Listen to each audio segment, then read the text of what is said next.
Journée historique. La Convention d'Oslo entre en vigueur ce dimanche et marque une victoire dans la lutte contre les armes à sous-munitions. Concrètement, le traité interdit l'emploi, la production, le stockage et le transfert de cette catégorie d'armes. À ce jour, 107 pays, dont 22 membres de l'OTAN, ont signé cette convention.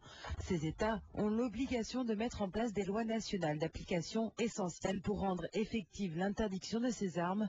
La France a voté la sienne à l'unanimité le 6 juillet dernier.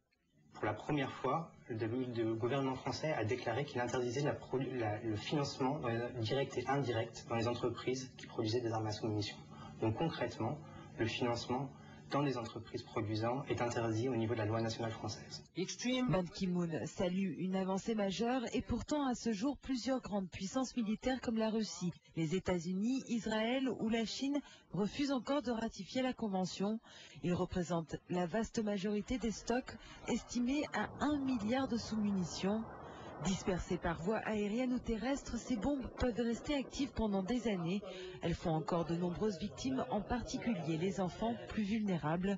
Rien qu'au Laos, chaque année, plus de 300 personnes sont tuées ou blessées par des bombes larguées pendant la guerre du Vietnam.